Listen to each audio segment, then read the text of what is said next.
Good evening. Rather more time than usual, so you can sneeze without missing it. And in case you think your set is on the blink or that I've suddenly aged terribly, that was Robert Robinson, recorded some years ago, and I'm Barry Took, recorded yesterday. Well, the next 30 minutes or so are devoted to considering the life and times of Points of View, which first saw the light of day 20 years ago, on the 2nd of October 1961, to be precise. But in those days, a postage stamp cost 3 old pence, and according to the Prime Minister of the day, Harold Macmillan, we'd never had it so good. But people still grumbled. Here's S. Challis of Uxbridge writing in 1962. Could Barry Bucknell show us how to mend our telly? I threw a brick through it at 6:25 last Wednesday. At the very beginning, Robert Robinson presented the 5 minutes or so of abuse and indignation called Points of View, bringing to it his own very special brand of authority. Ah, yes, he remembers it well. I don't think Points of View was all that much to do with television. It was supposed to be about television, of course, but what we hadn't realised, silly of us really, was that television is for watching, not writing about. And when we started getting the letters, it became plain that television was simply an excuse. People weren't writing about television, they were writing about themselves. Television was simply the light which our correspondents used to illuminate their own prejudices. Sex, football, soap opera, bad language, censorship, the moon landings, all these were treated by the people who wrote to us as at best deliberate inconveniences engineered by the BBC to annoy them personally, or at worst a communist conspiracy. I recall someone alleging that Dr. Snoddy, who I always regarded as the true hero of Dr. Finley's casebook, was the Che Guevara of Tannock Bray. When we first started, it was Rowan Ayres' idea, I think. He was second in command of the then presentation department, now runs panel games for kangaroos in Australia. When Rowan and I first began, producers were terribly upset because of the awful things we let people say about their programmes. But after a bit, if a week or two passed and their stuff hadn't been mentioned, they'd peep shyly round the door and ask if they'd done anything to offend us and would we please start insulting them again.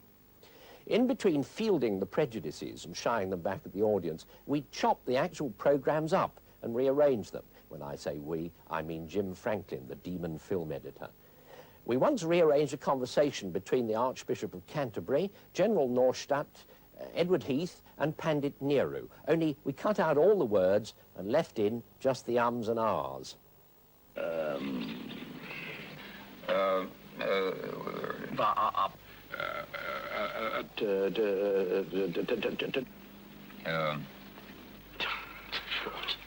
thank you. Wicked, really. Oh, there's no mystery about how Points of View actually came into existence. They simply had a 5-minute gap, and we were cheaper than cement. Well, it may have started as a filler, but Points of View soon became required viewing.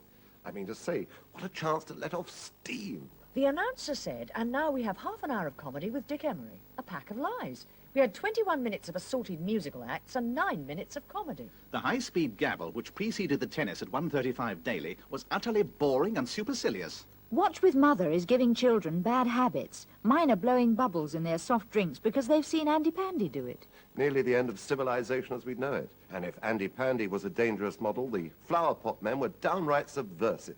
If a Mr. Legg of Isleworth, writing in June 1962, was to be believed. I think a lot of people will agree with me when I claim that the dialogue of the programme is definitely not suitable for children. Dialogue? Oh, mop, mop, mop, mop, mop, mop, mop.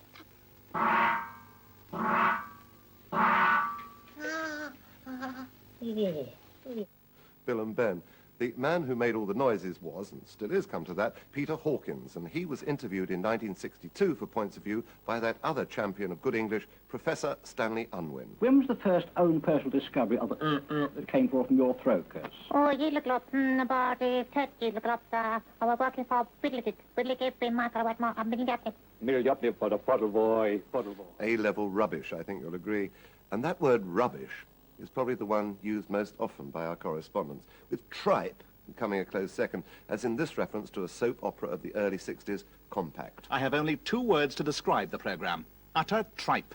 Thus Brian Smith in 1962. But when in 1965 it was announced that the series was to end, reactions were somewhat different. Here's Mrs. Rowe of Nantwich. I think this is one of the best programmes there is and enjoy every minute of it. And although a Mr. Wallace of Worthing wrote, Thank goodness that moronic lot will no longer defile my screen on Tuesdays and Fridays. another viewer felt that the end of Compact would be... Heartbreaking. Those people, Camilla, Ben, Adrian, Ian, even the absent Julia, have become personal friends. Well, here's a glimpse of some of those friends from the 60s now. You're in love with Julia, aren't you? I've been taking things slowly, carefully. I didn't want Julia to feel she's being pushed into second place in my life. Well, let me tell you something. Now, Betty, I'm not accustomed to being spied on and questioned and bullied. I've never been spoken to like this in the whole of my life. Miss Hill, I've got a confession to make. Oh?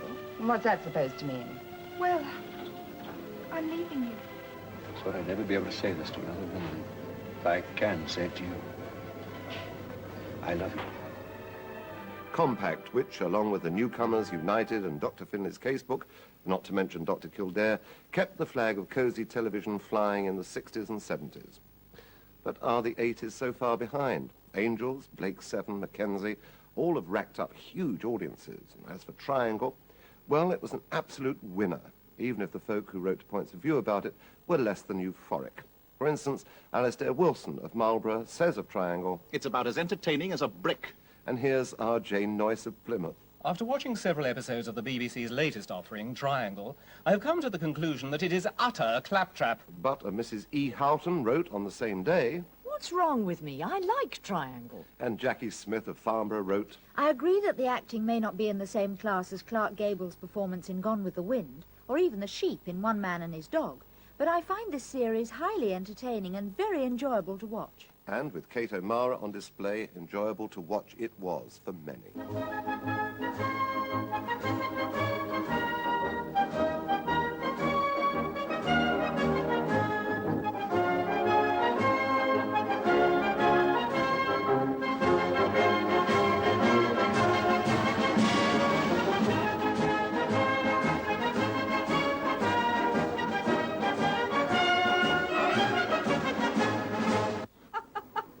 That's classic.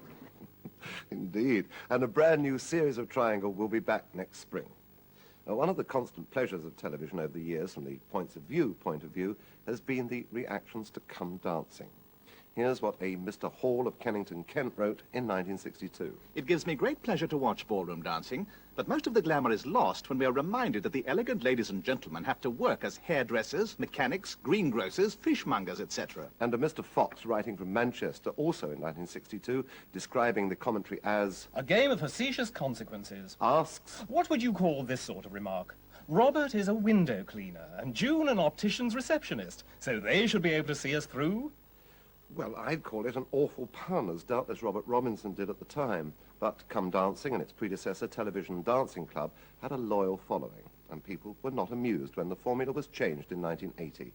Mrs. Longmuir of Southport wrote indignantly, Just what have the BBC done to Come Dancing? The scoring is a fiasco, and the commentator in the background gives us no information of the colour of the dresses, and we haven't all got colour sets. Please change it back to the way it used to be. and hey presto... Well, the formation dresses are as gay as the number they're dancing to. The material is black and gold lame. The underskirts are in orange and yellow net, with frills of the same colour on the top of the bodices. The ladies' shoes are black with red bows on the front, and I've just noticed that on their right legs they're wearing a black garter. If I do have to make some reference to sequins, it may as well be now. Or when the rest of the team arrives, there'll be some 35,000 of them on display. Though I have to admit, I didn't do the counting.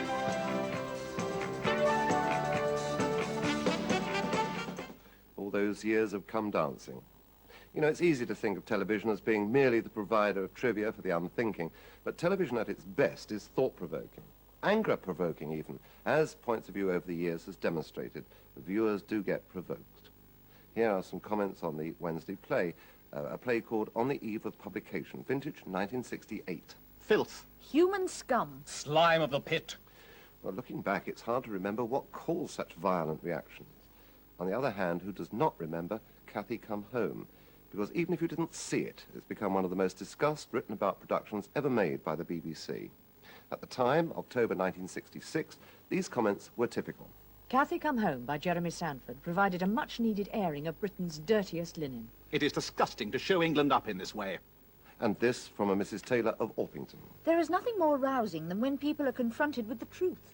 But of course the trick is to know the truth when you see it. However, Cathy Come Home still packs a punch, even today. While Cathy was indicting the country's housing policy, Alf Garnett was fulminating against everything in sight. Johnny Spate's intention was to expose, through Warren Mitchell's Garnett, the horrors of bigotry. What Till Death actually did was to confirm people in their prejudices. That's the trouble with this country, we're too bloody soft. We'll never have a proper democracy here unless we shoot a few people like your Russians. That remarkable creation, Alf Garnett. But what did the Points of View correspondents make of Till Death Us Do Part when it first appeared as a comedy playhouse production in 1965? I seldom laugh, but this was marvellous. We've just picked ourselves up off the floor. We laughed so much. I have never heard such disgusting language in all my life. Well, thus Till Death Us Do Part, as much a part of the 60s and early 70s as this. But epic though those space adventures were, the public, the television viewing public anyway, eventually became tired of them, as these letters to Points of View in 1971 indicate. People don't want to see idiot Americans dancing about on the moon. James Burke has told us 35 times about the wheels on the moon rover. We get this dreadful moon business thrown at us in every show except Lulu and rugby football. Why not combine these three and bore us stiff all at once? And by the time the Apollo program came to an end, it was generating about as much excitement as the weather chart. Well, less really, because both weather and weather forecasters are constantly on the tips of our correspondents' pens. 1962. Are the weathermen really necessary? They tell us about the weather we've already had, and they go on to tell us about the weather we're going to get. I know about the former because I've been out in it. And as for the latter, I just take notice of my bunion. And 1967. Tell me, has Bert Ford just been prodded awake when he reads the weather forecast at lunchtime? Bert Ford, a man made dour by long exposure to the elements, was urged by one viewer, A.J.E. Joyce of Ferring in 1971... to give us a smile occasionally. Robert Robinson takes up the story. Bert's smiles are not lightly bestowed. The last authenticated chuckle was in 1934, but we have prevailed on Bert to come in specially and do one for us. Are you ready, Bert? Yes. 1, 2, 3, go. Now, over the years, Points of View has had many presenters, including Alan Bryan, Alan Melville, Steve Race, Beryl Cook and Alan Bennett. Robert Robinson started the whole thing off and clocked up by far the most appearances, but another Robinson, Kenneth of that ilk, and no relation to Robert, held sway from October 1965 until August 67. Here, he's recreated the look and the feeling of the programme when he was in the chair, or rather, on the piano stool.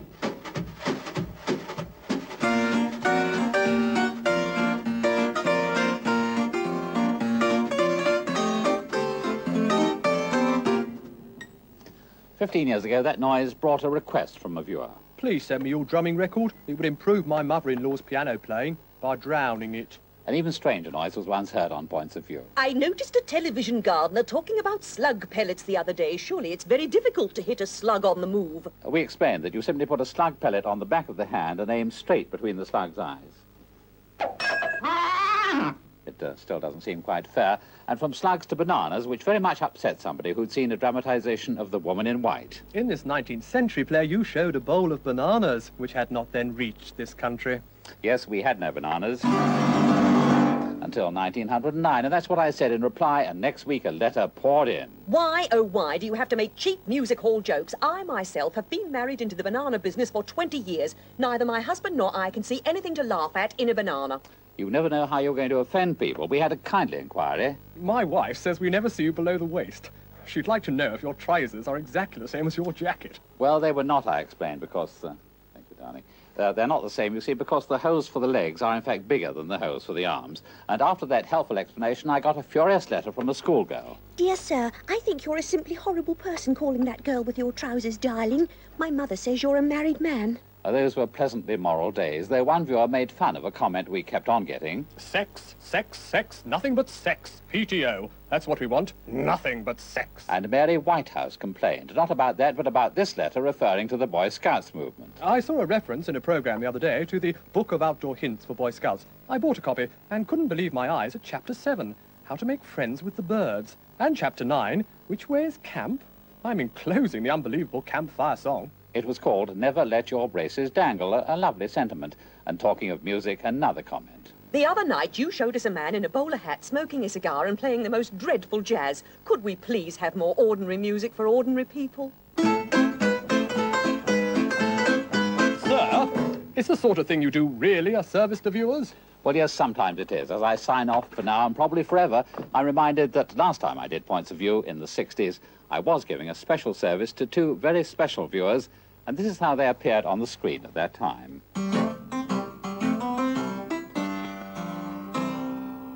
No, it's not Charles and Di when young, but Kenneth's children, Lucy and Nigel. But during Kenneth's period in office, Sandy Shaw sang Britain's entry in the 1967 Eurovision Song Contest. I wonder if one day but you say but you care if you say you love me madly, I gladly be there like a puppet on a string,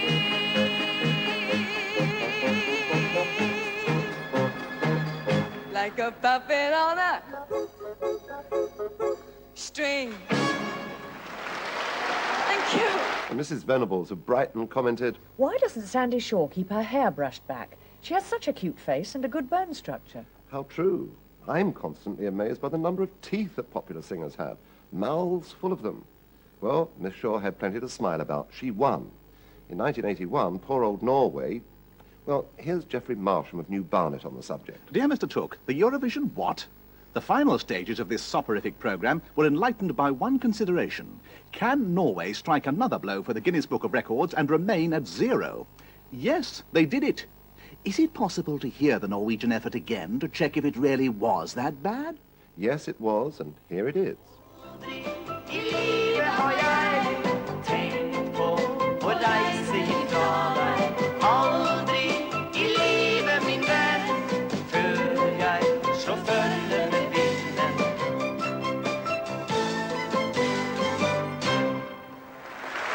That's a pleasant song from Norway. Well, I suppose that Norwegian is not a language that travels. Well, when Points of View first hit the fan in 1961, the press, on the whole, thought that it was a good idea. Peter Black, today an eminent travel writer, but in 1961 the TV critic of the Daily Mail, wrote of it, This outlet for criticism could ginger up the whole climate in which television is watched. And Fred Cook of Reynolds News wrote, For the BBC to acknowledge that it has critics outside the newspaper offices is real progress. And here's Phil Dyack of the Daily Herald. It runs only 5 minutes, but I believe that it marks an important turning point in BBC TV's attitude to itself and its audience. It's ironic and rather sad that though Points of View continues on its merry way, neither Reynolds News nor the Daily Herald now exist. But what have viewers said of the programme? Now here's Jack Wales, Port Sunlight, September 1962. I enjoy your midweek programmes very much. They provide just enough time to brew a jar of tea without missing anything of interest. Mrs. Earl of Sharpthorne, November 1966. Points of View is absolute rubbish, a waste of your time and everybody's who writes to you. F.H. Williams of Orpington, September 1968. The drivel of which so many people complain is surpassed only by the drivel which many of them write. But, on the other hand, here's John Pickles of Richmond, Surrey, writing just 12 months ago. I do enjoy your programme. It saves me putting pen to paper myself. Well, one of the most frequent complaints that I get is about fairness. And many people regard Points of View's objectivity with grave suspicion. L.S. Bulmer of West Bridgford, Nottinghamshire, expresses this point very well. Dear sir, if any organisation wishes to retain the status quo when faced with criticism, they do what you do. That is, read out or print comments for and against, which creates the impression that everything is satisfactory. You see, we have a balanced programme. The beneficial effect it could have is that the organisation takes note of serious faults and makes a correction behind the scenes. I don't think Barry Tooke's Points of View fools anybody. Well, that letter's interesting in that it actually expresses 2 points of view. The first, that it's a sort of cover-up operation designed to lull the audience into a state of false security. Second, that the BBC actually does do something about the criticisms. Well, does it? We asked Alan Hart, the controller of BBC1, if he took any notice of criticisms of his programmes and if anything is done by the BBC. Well, I promise you that we do take notice of your points of view, but you say so many different things. You may like a programme or not like a programme. It may be too short, too long, too late, too early, and so on. But there are times when your complaints are more or less unanimous, and we probably agree with you too. But television's a fairly complex business, and we can't always respond as soon as we'd like to. But sometimes we can.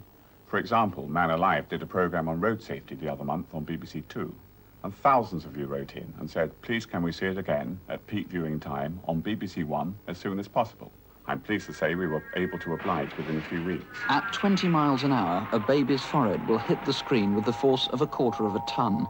But all too often, parents genuinely believe that they can hold and protect their children in a crash. The reality is their children cushion them. They crush the child. I know of no subject where there are so many known solutions just lying around waiting to be used. The gap between what we know to be good and what we tolerate is absolutely enormous. Of course, a programme like Points of View doesn't only come in for criticism from the viewers and the press. I've been called everything from an ass to a zombie, but also from people within the BBC. Well, let's face it, if a programme you produced got a kick in the pants, you wouldn't be terribly pleased. At the beginning, two men, Rex Morefoot and Rowan Ayres, had to ride the displeasure of their colleagues. How did they cope? Here's Rowan Ayres. I particularly remember that first edition in October 1961, when the controller of programs came up to me afterwards and said, "You can't do that kind of program on television, boy. That's knocking our bread and butter."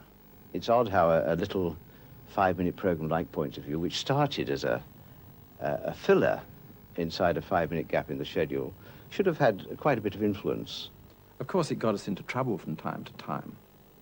I ended up once in the corridor fighting the producer of What's My Line, who'd got into the gallery and tried to stop the program going to air because we'd said something nasty about one of the panelists. People who worked in the light entertainment and drama department and employed actors and singers and dancers found it difficult to explain that the same organization within the week would be publishing what they regarded as criticism of their performances. There was one marvelous occasion, I remember, when someone wrote in asking to see a little bit more of Bob Dougal, the doyen of newsreaders at the time, than the usual head and shoulders shot that newsreaders presented. So we buffed him up as a kind of Mr. Universe in one of those absurd postures that they show their talent off in, and there he was with rippling muscles and sweaty body and big biceps on the screen just before the 9 o'clock news came up with him in real life reading the news. It was one of the funniest news bulletins I can remember as a result. Rowan Ayres and Rex Morefoot, the men who put Points of View on the air in 1961. I'm not sure that it, or the correspondence, has changed much in those 20 years.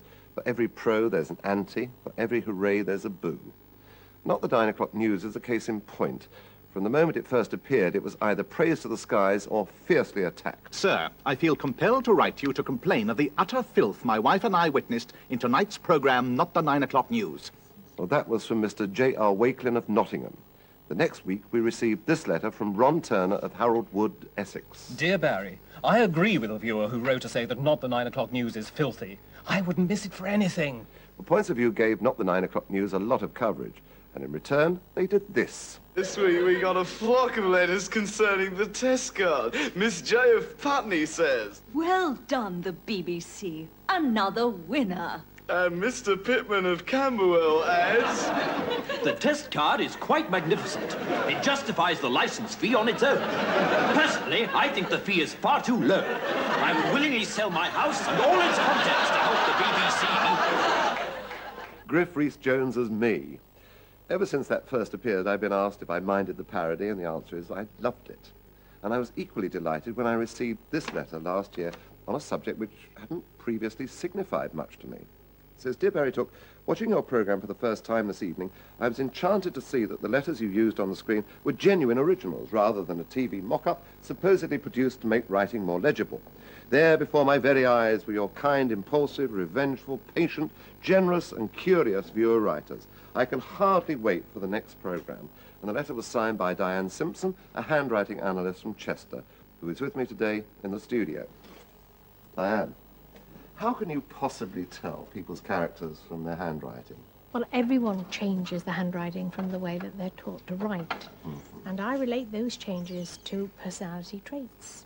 And does that apply to everybody at whatever station in life? Well, a certain newspaper decided to do an article about handwriting analysis, and I was given a piece of writing and the information he was British and aged between 20 and 40. I did the analysis, a nice enough chap, nothing spectacular. The two things that stood out were that, one, he seemed to want rather more living space, time of writing. And secondly, he had the ability to be rather pleasant to people who either bored him or he disliked, Right. but nothing. You didn't know who this person was? No. You just had a sample of the writing? Not until it appeared on the front of the Yorkshire Post, and it was Prince Charles. Charles. But tell me, I mean, were you right there? Well, I like to think I was, and the confined living space, he was on board ship at the time of writing. I didn't have any upsetting letters from anywhere. Right. Just as well as you'd be in the town, we'd be doing this as an outside broadcast. Well, of course, we've asked you here to talk about some of the letters that we've received on points of view. For instance, this one here, it comes from Carolyn de Grey of Sunningdale. What do you make of that? Well, a dramatic letter, and a dramatic lady. I would suspect Carolyn de Grey can act, in fact. Very creative, very artistic, super letter, beautiful layout.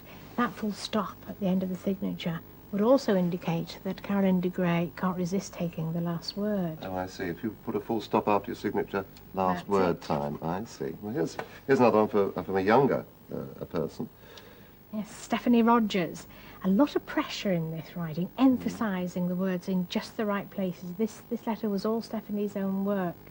And I rather like the way she hesitated in the middle of the word adore. That was one word she didn't want to misspell. No, she really tried hard on that one. She did. Let's get that. And we have one totally different one. This comes from a Colonel Baisley. Yes, Colonel Baisley. A lot of accuracy. He's very, very bright. A lot of detail in it, caring keystrokes, a rather nice man. But I think this letter was written tongue-in-cheek. The top line is written on an upward slant, and this tells me that when Colonel Baisley sat down to write this letter, there was a smile on his face. Well, I hope there still is after you've analysed his letter. Yeah. Anyway, thank you for being with us, Diane. We end, though, with a letter written on the 4th of June 1962 by Mr. G. Summers of Portsmouth.